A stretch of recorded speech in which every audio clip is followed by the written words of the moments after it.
So how much does it actually cost to start a YouTube channel as a mum vlogger?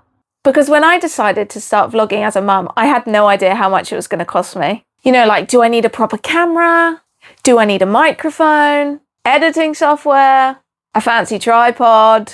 Lighting? And then you've got all the subscriptions, you know, the ones that promise they're going to help you grow on YouTube. You know, all of this adds up very quickly. So today I thought I'd sit down and go through exactly how much I've spent to start vlogging. Now, I am going to start this video off by saying that some of this stuff I did already own, and I don't think you need it.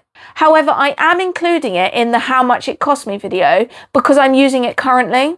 I think you can start a successful vlogging channel in whatever niche you want without some of this stuff. But I already had some of this stuff because I was making content before. If you didn't already know, I used to have hundreds of thousands of followers across my social channels. I was working with brands. I was making money online. So some of this equipment has been purchased historically because of that.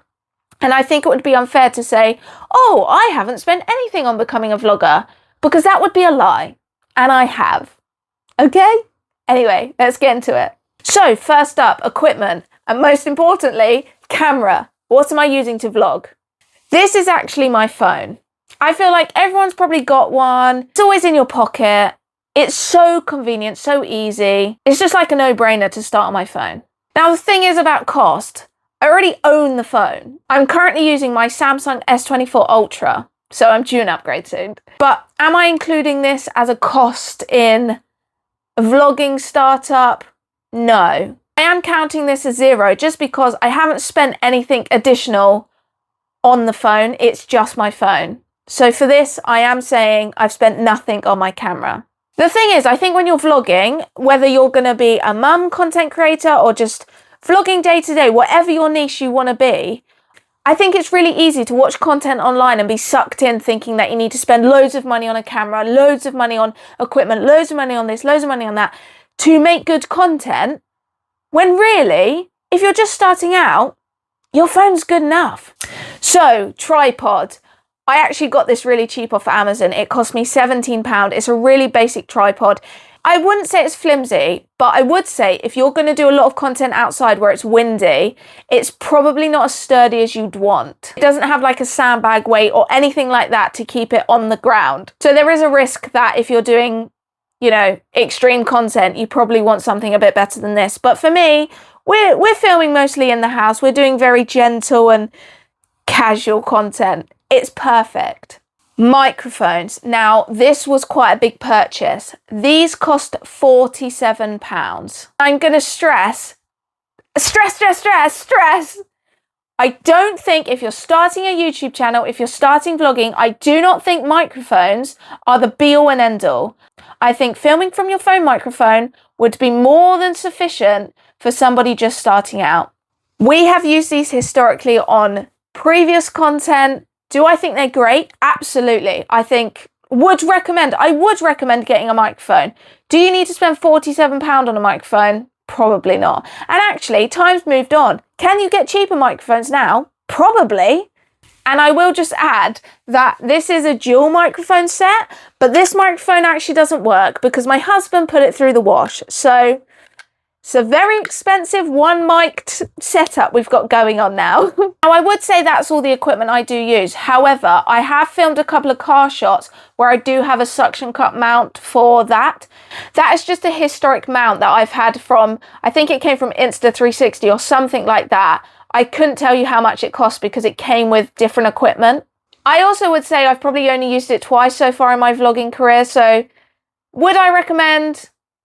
I don't know, depends how much suction cup action you want from your vlogging channel. You probably can pick them up pretty cheap, so there is that. But other than that, for equipment, I think that is everything that I use.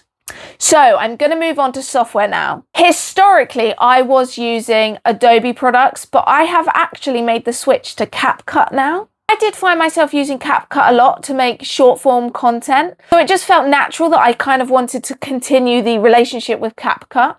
So I did make the decision to buy CapCut Pro. Now again, do I think you need to buy CapCut Pro on day one of you deciding you want to be a vlogger?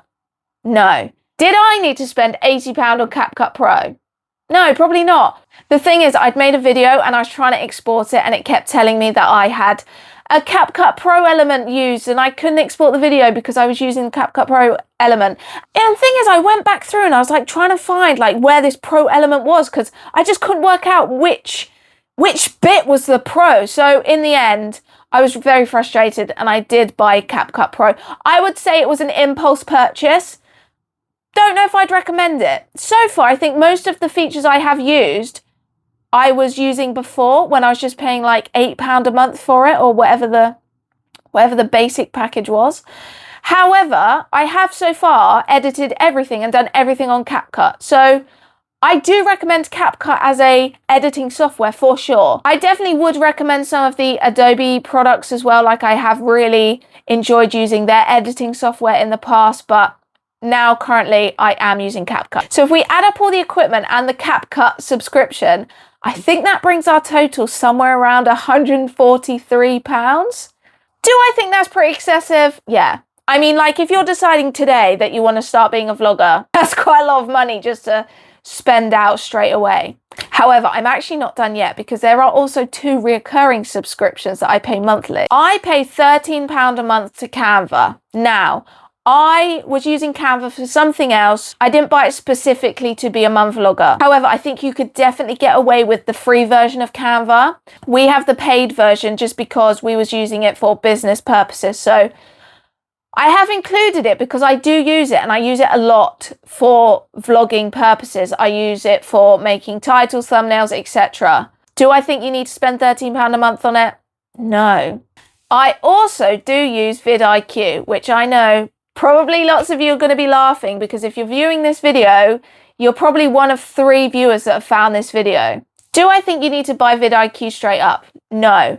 Why did I buy vidIQ? Well, I subscribed to it because, again, historically, in a previous life, I was using it when I was working with brands and making content and earning money. And I did find it very valuable. I think it's a great tool. I do recommend it. I definitely didn't need to buy it now. I just felt like it would be a helpful tool. I had used it in the past. I knew what its benefits were. I knew what it could give to me. I knew what value it could add. So I do pay £8.99 a month for the luxury of vidIQ. So if I were to continue vlogging across the year, I would spend roughly £264 just to vlog. And that is quite scary for a hobby. Anyway, hopefully you have enjoyed this video. Hopefully you found it useful. I'll add the links of everything I've got below, so if you want to check anything out, you can. So that's it. Thanks for watching and make sure you stick around for the next video. Bye.